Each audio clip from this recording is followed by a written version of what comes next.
going up to the balcony that gives me a different vantage point to see your point of view and open myself up to say, just because this is my perspective doesn't mean it's right, doesn't mean it's wrong either. It just means it might be different than yours. And through curiosity, leaning in and understanding your perspective better is going to help us have more in-depth conversations. Welcome to Unpacked Culture Chronicles, where we explore how curiosity bridges difference, helping us to connect across diverse perspectives and uncover deeper understanding. I'm your host, Danielle Marshall, and today's conversation is one that will stay with you long after you've listened. My guest is Jeremy May, an executive coach and the current president of ICF Maryland. Jeremy and I first connected through the world of coaching, and what started as a professional connection has turned into a friendship built on deep, engaging conversations, especially about the ways that we approach curiosity and difference. In today's episode, we'll explore what it means to truly lean into curiosity, how we navigate unconscious bias, and the importance of managing our emotions, particularly when tensions arise. We'll also discuss the practice of going to the balcony, a perspective shifting tool that helps us to step back and see beyond our own view. And trust me, the conversation gets real. We wrestle with tough stuff, including how our own identities shape how we're perceived in conversation and what it means to hold space for growth without judgment. If you've ever struggled with staying open when conversations get difficult, or if you're wondering how to engage across difference without feeling like you're giving up a part of yourself, this episode is definitely going to be for you. Let's dive in. Hi, Jeremy. Thank you so much for joining us today. I'm really excited to have this conversation with you. Jeremy and I first met through the International Coaching Federation and specifically the Maryland chapter. And I would say one of the things that's been sort of just interesting to just watch emerge is that, we're becoming fast friends primarily by exploring some of the commonalities we had around our coaching work up front. But what has been lovely to see emerge now is that we often have different perspectives on things. And instead of letting that be a hindrance, I think it's what might be deepening our connection and the friendship that we're building right now, because we're able to learn a little bit more about how each of us sees the world, ultimately with this goal of supporting, again, the coaching profession. And I'm sure more to come, but that's sort of where we've been right now. And so, Jeremy, I am, again, thrilled to be able to just chat with you a little bit more today. And I was wondering if you would just introduce yourself to us and tell us a little bit more about your background. Yeah, certainly, Danielle. And thank you for having me on. I was really excited when the opportunity to engage in this dialogue was presented. And I agree, the becoming fast friends through the initial coaching connection, but then recognizing, hey, we can have some conversations around our differences and enjoy that conversation. I always say, if my friend group thinks and acts just like I do, then there's going to be a problem with that. So I seek out those differences. So I appreciate the connection and the opportunity for this. So I am Jeremy May. I'm an executive coach, currently serving as the president for the ICF Maryland chapter. And I've been doing coaching and leadership development for roughly 8+ years. Prior to that, I worked as a frontline manager in a local bank in North Carolina. That's where my hometown is. I recently moved to Maryland about 1.5 years ago for some career opportunities, but really leaning into the coaching, the leadership development space is a passion of mine. And when I found out there was a podcast dedicated to talking about how curiosity shapes that, I had to jump in and be a part of it. Yeah, absolutely love that. So why don't you tell us a little bit more about what is your interest in curiosity and exploring cultures? Yeah, so my journey with curiosity has been an interesting one, because initially I was just this person like, hey, I'm a manager. I love leadership development. So that led me to become a leadership development facilitator in my previous job. And through that, found the opportunity to go on this coaching journey and become a certified coach. And it was through that opportunity that I really started exploring and learning about this lean in with curiosity. And at first I was like, yeah, I do that. But then as I really understood the dynamic of what powerful questions were and holding space for other people's perspective, I realized maybe I'm a little more judgmental than I want to admit that I am. So I started doing my own self-awareness journey around, what does curiosity actually look like? And how do I hold that space in every piece of my life, not just professionally, but when I'm showing up as a husband, when I'm showing up with my kids as a father, even with my friend groups, how do I lean into that curiosity? And that has become the baseline of how I want to operate as a human being. Yeah. I think that's so important what you just said about like the recognition of sort of the judgmental nature that many of us carry. I don't think any of us are exempt from it, but we often don't want to associate ourselves with it. And so what was that like for you to like realize like, hey, this may be true about me? You just said something that resonated. We don't want to admit it. That was the Mm, biggest part of the journey for me, is recognizing I know how judgmental I can be inside my own head, but being willing to vocalize that and go, my name is Jeremy and I have judgment. That's always been a challenge. And it's really through this journey of practicing curiosity that's helped me with that, because then I can own this is a part of my journey. This is a part of who I am and my belief system and how I was raised and what I've been shaped to do. And it's okay to challenge those things along the way and even practice that curiosity with myself and go, why do I think that? And yeah. that's created the door to become more aware of who I am as an individual, but also more aware of that other people have different versions and models of the world, and that's okay. Hmm. And that feels personal for me as well. Like I feel judged in this moment, but I say that jokingly because I know that's something that I've also personally been working on is like, how can I really approach situations knowing that I think it really is a part of who we are as people to hold judgments about things, right? Like all of us have them on some level, but to say, I am aware that I have this judgment and I still want to attempt to be curious in this moment, right? Yeah, it really becomes what's the next step, Mm, right? Because we all are, if we're honest with ourselves, we all have judgments in various ways. We all have bias towards various things. And when I recognize that and I become aware of that bias, the question is, what do I do with it? Just because yeah. I have the thought doesn't mean I have to act on it in the way that previously I have done. So I get the opportunity to slow down and challenge myself and go, how do I show up differently in this space? And that's where the work begins, with that next step, not the first step of, oh, I can't admit that I have this judgment or this bias. Yeah. So it's awareness turned sort of internalizing it, and then we can take action as a result of it. So you also mentioned just a second ago, right? Like we have this bias, and I know that you do a little bit of work around unconscious bias, and I'm wondering from your perspective how you see that feeding into curiosity, and like do the two concepts complement each other? How do you view them?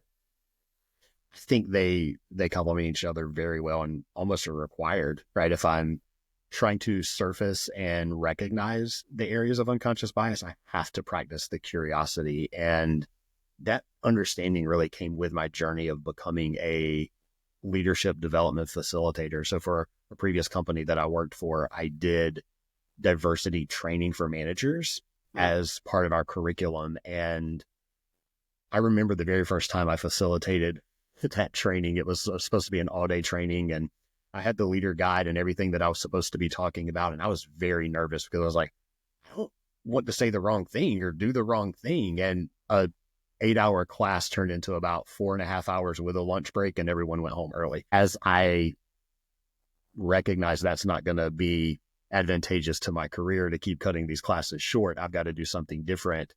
I had to hold up the mirror and go, what am I learning about myself? And how can I use that to help impact these conversations with other leaders? And through that journey, it showed me there's a lot that I don't know that I don't know.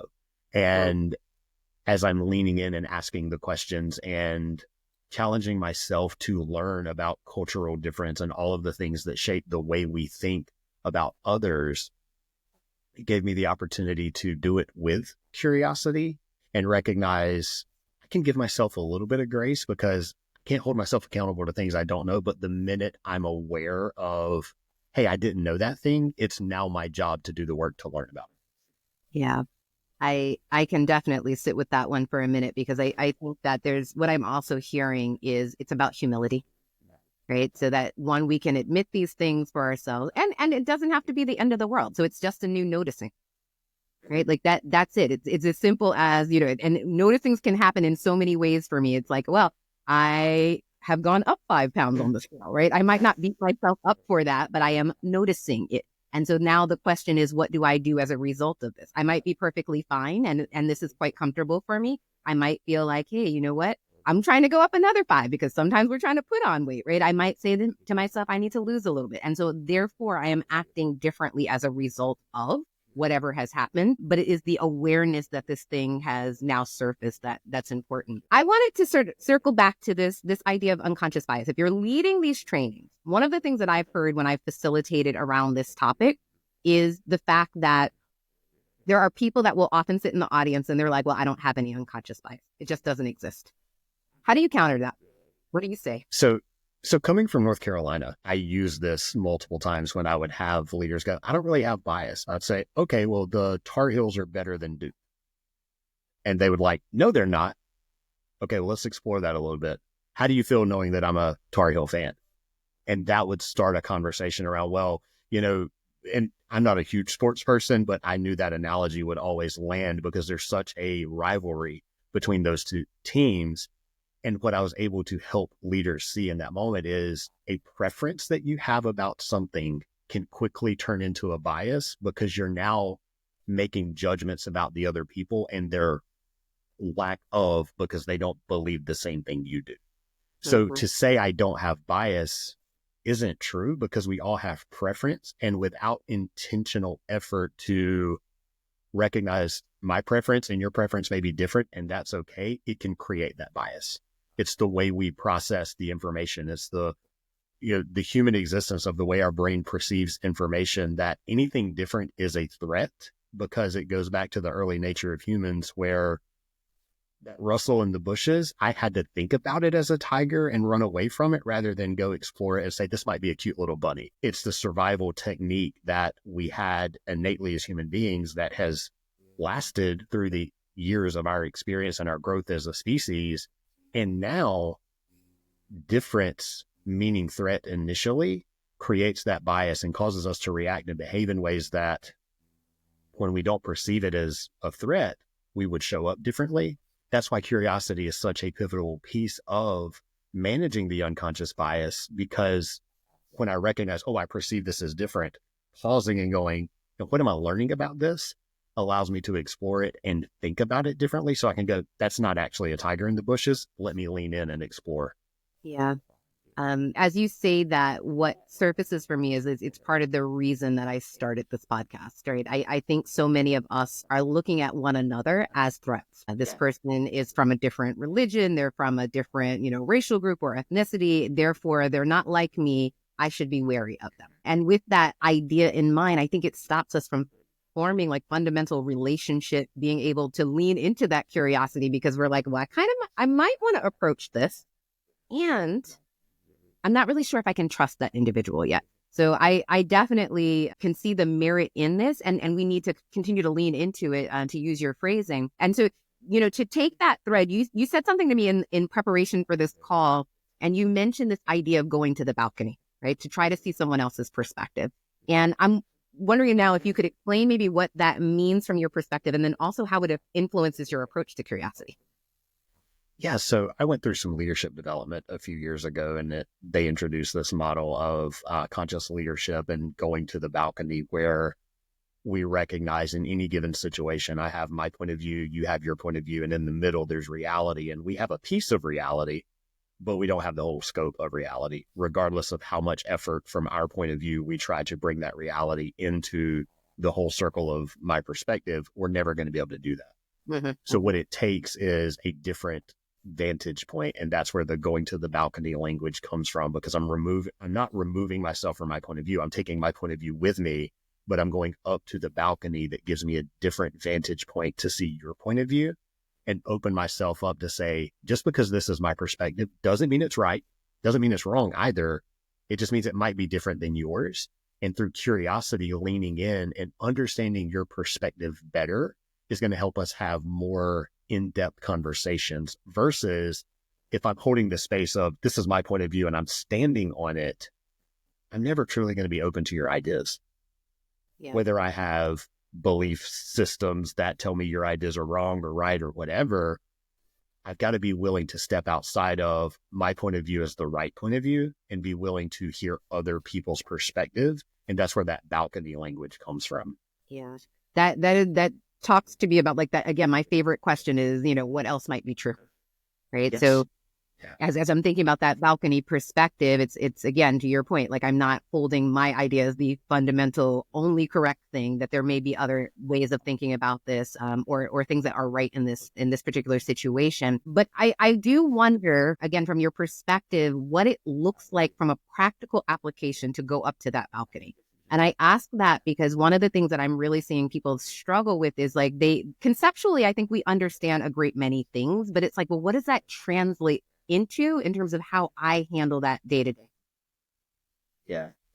Such a powerful question, and one that I've wrestled with, and I don't know that I've completely come to terms with it, because on my journey, I realized there's situations in which it's more easily acceptable for me to go to the balcony. And then there's other times I'm like, nope, I'm going to double down on my point of view because I don't necessarily agree with you and I don't want to at the moment. And that's when I have to challenge myself.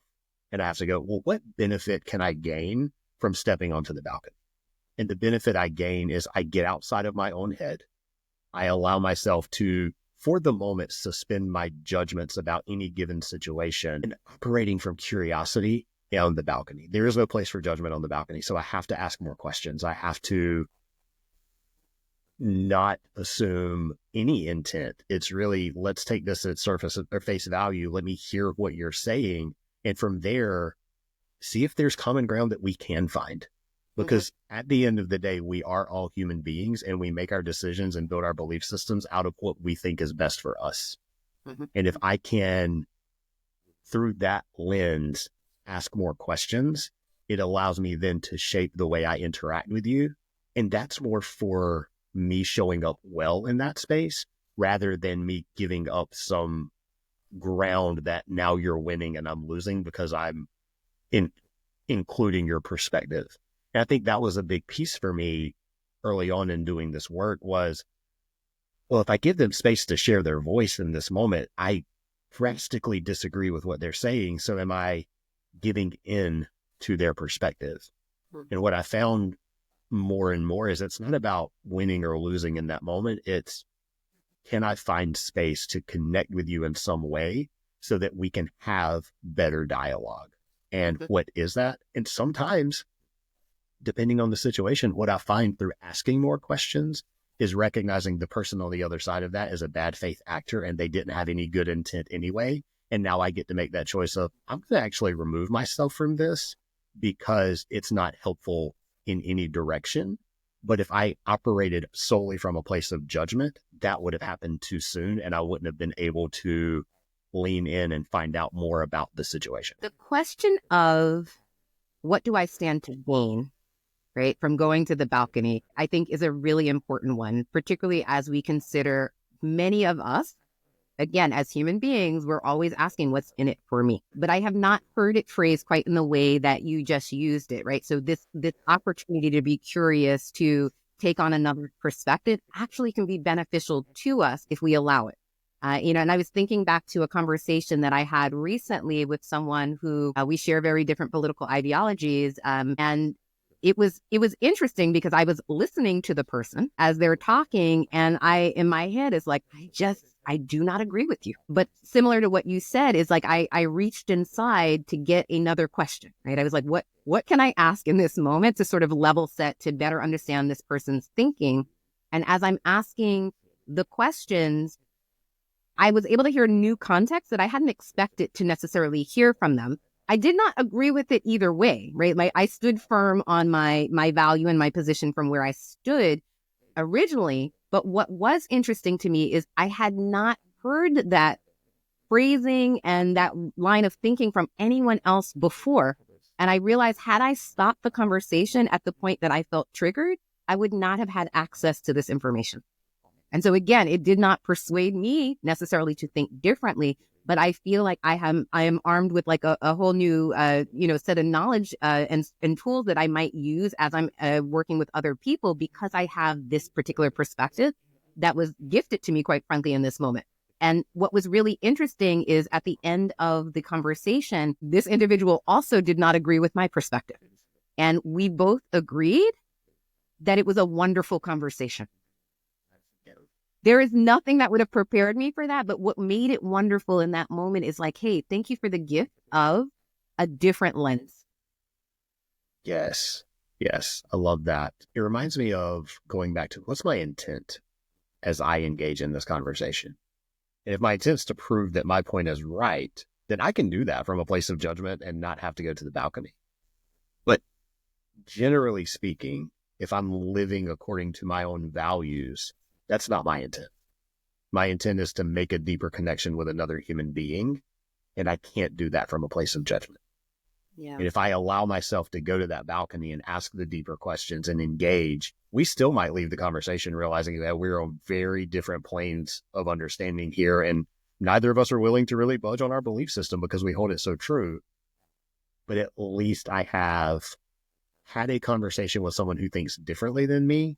And that allows me to challenge my own biases too, because so many times we get caught in our own echo chambers around what's right and how people think that we don't open ourselves up to say, why might this person believe this thing? 100%. 100%. I think the conversations just get richer the more that we can learn about people's experiences, what shaped their perspectives and viewpoints without just shutting it down. Now, and I might be an outlier in that way because I know many people are like, well, no, I'm just not interested at all. But I'm like, to your point of what do I gain? I ask the reverse question, what do I lose as a result of not being engaged in this conversation? Yeah. I think it's also important to say you don't have to engage in every conversation either. Correct. Because sometimes just for my own mental health and my own taking care of myself, me choosing not to lean in and have the conversation is perfectly fine. And what I have to challenge myself, and that is when I'm choosing not to have the conversation, then I don't need to have the conversation. Versus I'm choosing not to have this conversation, but I'll still argue back and forth about the topic because I want to prove my point here. No, if I'm removing myself, I'm totally removing myself from it. And that's okay to do. But if I'm going to engage, I need to engage in that place of curiosity and challenging myself to go to the balcony in those moments. Yeah, that's a great distinction because we often do that. I'm not going to talk about it, but another thing, I just want to tell you this one last point before I leave, right? And we're not allowing ourselves that space to truly step back and just say, this is not the right time or the right person to be having this conversation with, or topic for that matter, right? Like we can choose. So I wanted to switch gears a little bit. You talked about religion when we first met. And you said that religion has shaped your perspective on learning and even your belief systems. And so I'm just curious what that looks like for you in the place that you're at today. Yeah, so how much time do we have left? No, I think this is the heart of my journey because I grew up in a strong faith-based household where everything we did was centered around our faith system and our belief system. And up until probably my early 20s, that was who I was and how I showed up in the world. And what I realized as I ventured out away from my small hometown where most people looked and acted like I did, I started seeing that other people showed up differently and had different belief systems. And the people that I was taught in different spaces to judge as they're not the right type of Christian or they're not the, right type of belief, all of the different things that came along with the system of religion that I was a part of, I realized, wait a second, there's a lot of judgment attached to the belief system. And I was having so many individual experiences with people who fit into those categories. I was like, wait, they're not as bad as I thought they were. Yes. And it was that realization of, oh, maybe things are different. And maybe my point of view or my model of the world isn't the only one that sparked this journey of what does it mean to be curious? What does it mean to check my own biases? And that allowed me to open myself up to different experiences and realizing just because I have this one perspective doesn't mean it's the only perspective. It doesn't mean that any other perspective is wrong either. And opening up and really being willing to explore the differences that I was introduced to. And that felt very contrary to the belief system that I grew up in because it was very much, we have this system of faith and it's the right way. And anything outside of that is just wrong. And that in my own journey, I realized led me to realize, wow, I'm pretty judgmental in a lot of spaces unintentionally. And it comes from this foundational belief system of, well, my religion is right and yours is wrong. Yeah. And there's been a lot of work and journey around that. Mm-hmm. So judgment is almost baked in for some of us, like from a very early age, because it's part of the culture we grow up in, where we're saying like our way is the preferred way, our way is the only way, right? And so if my way is the only way, then therefore everyone else is wrong, right? So that's an inherent judgment that's almost baked in. Now I can say that also pretty comfortably, like I am also a Christian, and I, this is how I was raised, and maybe I am a little bit of a departure because I'm like, oh, yes, I'm a Christian and I see the world more expansively than maybe what the specific church that I was raised in at that time. And, we're talking a lot about this idea of like being able to suspend judgment, right? Yeah. We're trying to use curiosity to suspend judgment. But here's the thing that I'm always wondering about also is like, yes, we want to suspend the judgment for other people, but what does it mean when we turn that internal, right? How do we suspend judgment for us? And what does that allow for? Yeah. I've been doing so much work around that recently in conversations with other coaches and really holding up that mirror and going, how judgmental am I of myself? Because the Jeremy who sits here today and has this conversation with you, Danielle, is not the same Jeremy that existed 15, 20 years ago. And it's really easy for me to look back on those early years of my experience from a vantage point of, I don't really care for that guy. Or, and I've had to go on my own journey of, but how did that truly shape me? Because those experiences allowed me at some point in my life to go, I know what it's like to be put in this box and have this belief system that's very rigid and structured, and also know what it's like to go on a journey of how can it be different?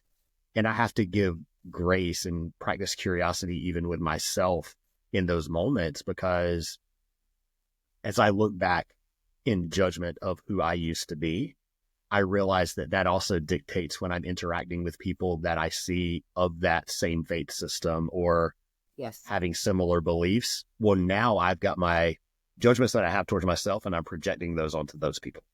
Mm-hmm.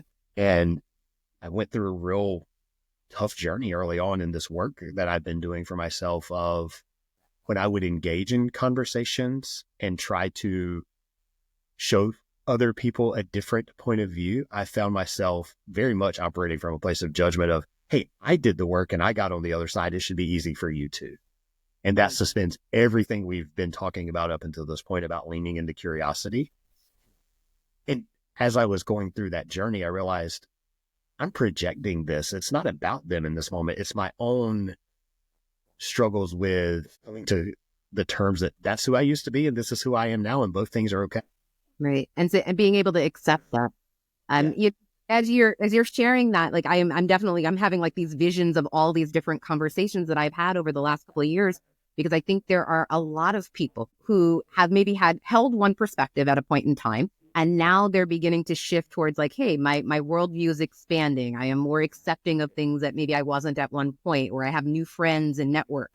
And now they're trying to go back into their own community. And I'll just take sort of what happened during, the early days of the racial reckoning that we were dealing with. And there were a lot of white people in particular who were like, I need to talk to my community and I want to tell them like how they should be and how they should act in this moment. And those conversations didn't go well. Right. And so like, I'm hearing from you, like the projection on, other people of like, well, I've made it this far and I've done this work, therefore you should do it. And so the question I'd ask back to you, having been on this journey yourself, is if someone else was in that position today, meaning they are, they're coming to this podcast, they're really curious, they want to bring other people into their network, they've done some work and they have moved from the position they originally started in to this place that they're at today, they're wanting to now bring along other folks. How would you approach that and try to minimize some of the judgment in the process? Yeah, the thing that's coming to mind as you ask the question, Danielle, is where I find myself wanting to make a statement. What's the question I could ask instead? Okay. Love it. And that's really the journey I've been on, where something would happen and we'd be engaged in a discussion with someone and they'd share a belief system. And I'm like, don't you see why that's wrong? Or can't you see it from this other perspective? Very directed, very statement focused. Instead going, tell me more about why you believe that. What led you to that conclusion? That's disarming. And that allows for real conversation. And then that's really up to the other person to choose to go on the journey or not. I can't force anyone to go on any exploration of themselves. Absolutely. I had a colleague tell me one time, and we would use this in some of the training that we would do. When I shifted my perspective of what I offer other leaders from, I'm going to shove this down your throat and you have to digest what I'm giving you, to I'm going to be more of a server, and I'm going to walk around with the plate of hors d'oeuvres, and I'm going to go to you and say, hey, would you like this? Whether you choose to take it or not, that's on you. And we can engage. And if you don't, I'm not going to be offended by that. And I'm going to go offer it to someone else. Just that analogy of, I'm not forcing this down your throat. I'm not making you do anything. I'm offering it. And through curiosity and asking questions, I'm making the offer. It's still up to you at the end of the day to make the decision as to whether you consume it or not. And I can sleep at night knowing that's how I showed up. Because one, it opened the door to have a better conversation in the moment. And two, it takes away the pressure that I'm responsible for what you do after we have the conversation. That is a mouthful right there, right? Like this pressure that we are responsible. We are never going to be responsible for another person's behavior. And having said that, though, with your analogy, I can still offer you something. Right? If I feel it is on my heart, my mind, that I would like to bring forth some new information, here's something I've recently learned. Would you like to engage in it? Right? I'm offering it to you, but also, and I think this is a piece of respect for me, at least how I define respect. If someone says no, thank you, okay. Yeah. Okay. And I'm going to let it go. So I think that is, I also hear threads of self-awareness in what you just shared, but also managing sort of your own emotions in that moment, right? I'm not going to get upset and slap the tray out of your hand that you're not taking the food that I've offered you. I have to be able to regulate myself. And so I think about this, and I guess another question for you is what would you say are the roles of managing your emotions when you're exploring things like this, and particularly when situations get tense? Okay. So as we're thinking about this idea of managing the emotions and everything that comes with that, what I've recognized for myself is this moment of how much of this is coming from I need to be defensive because I don't feel valued in this moment. So I'm really trying to prove myself versus I want to convey my passion and my energy around this because it's so important. And it's really easy. What I've gone on this journey on is really the way you're showing up is dictating how I'm being emotional right now. So it's this outward lens of you're kind of sparking this for me, and that's why I'm reacting. But I had someone tell me, and through some of the work I've done over the years, it's we own our own triggers. Yes. I've really struggled with sometimes people in the way they're showing up are intending to spark something. So how is me owning my trigger? It felt like it was giving them a pass but they also had ill intent in this moment. Yeah. And what has helped me in this journey is if I truly believe that I own my trigger, then I can always check in with myself and I can say, my choice to move forward in this way or that way, is it coming from a place of responsiveness where I'm responding to something that's well thought out, or is it reactionary? And if it's reactionary, it's never going to end in a good place because I'm not in a good place in the moment. Mm-hmm. And that pause of, I may still choose to respond in this specific way. At least I made the choice to respond and I'm not reacting to the moment because an emotion got triggered. And it was that belief that I own my trigger that really helped me get to that space. So this is something that I think that I'm continuing to work on as well. And I come at it, I think we arrive at a very similar place, but I come at it from a different perspective in the sense that I think you give your power away when you allow other people to trigger you. there's something about self-awareness for me before I go into, so if it's a facilitation, if I know I have to talk to a very difficult, person, might be my personal life or professional life, what do I need to do to prepare myself for that conversation? Yeah. I'm reminded of an analogy that I would use when engaging in these conversations with leaders over the years. If we're opening ourselves up, going back to the unconscious bias conversation, if I'm opening myself up to learn more about what my biases are, but someone offers information around that, my reaction can't be, well, that wasn't my intent. I didn't mean to do that, and get defensive, because then we shut that other person out of the conversation. Yeah. So the analogy I would always use is, when it comes to physical harm, if we were, in the same space, Danielle, and I were to walk by and we're in a room full of people and I step on your toe and you say, ow, that hurt. And my reaction was, get over it. I didn't mean to. Right. That wasn't my intent to harm you. People would think I'm a jerk. Like, why are you reacting in that way? Absolutely. But when it comes to emotional distress or creating environments that people don't feel that they can be included and belong, and all of these things that we talk about in this space, that does tend to be our reaction. Just get over it. It wasn't my intent. Mm-hmm. So as I've thought about using that analogy in these spaces of, how do I show up when I'm more emotional because I'm passionate about this idea? It seems to be the same thing. If I'm pushing through this passion and this emotion, and that's causing you to look at me and go, why are you so angry about this? Then I can at least check myself and go, what's a different way that I can show up in this moment? Yeah. How do I create space to have the conversation? And if that means sensing, it's emotional intelligence, sensing that the way I'm showing up in this moment is creating an energy for you where you're becoming defensive or shutting down. I've got to check myself. And I've got to go, how can I show up differently? Yeah.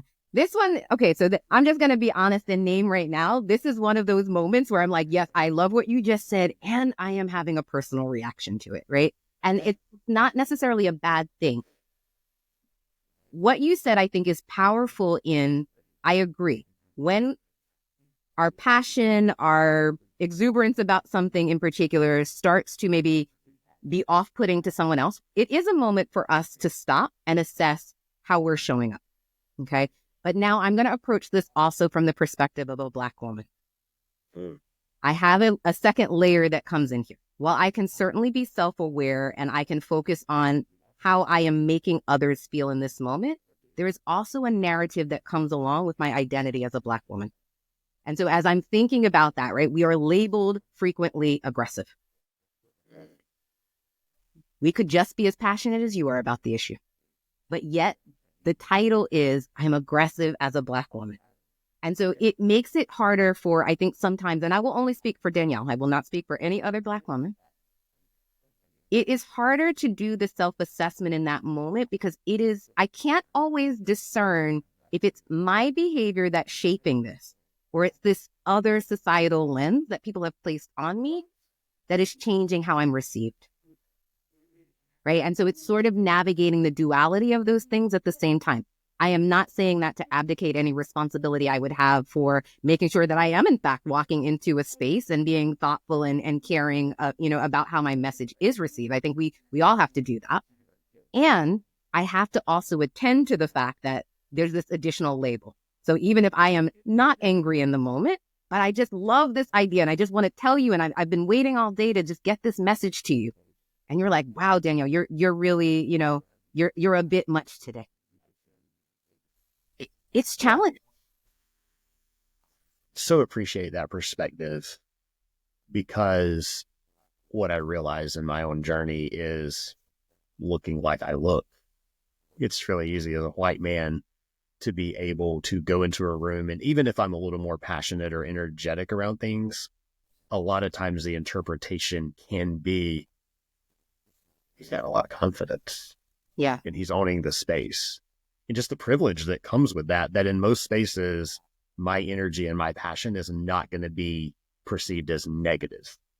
And I've been in rooms where that's happened, where I've seen white men come in and like angrily, berate what's happening. It's like, look at that confident man, take that type of thing. And then to your point, the same thing happened and it be a Black woman. It's like, it's too much. So that's a very interesting perspective that needs to be addressed and needs to be talked about.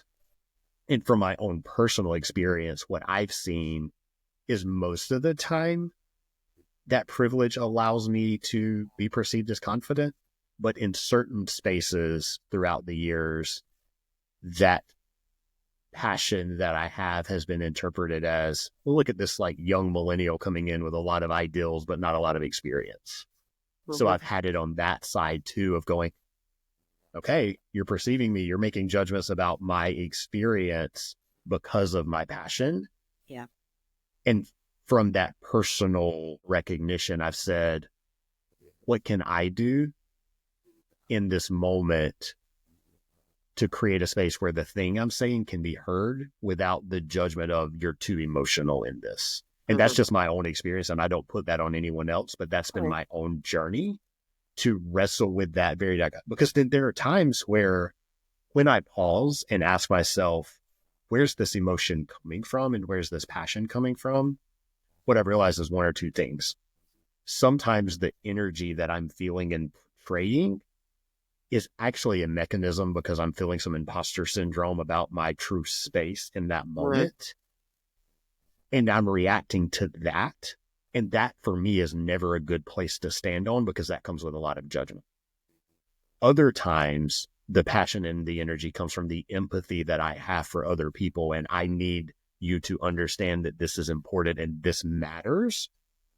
But if I can pause in that moment and check in with myself, that allows me to choose, okay, I'm leaning into this because it's that important, or I'm being reactionary right now and I can show up differently to get my message across in a better way.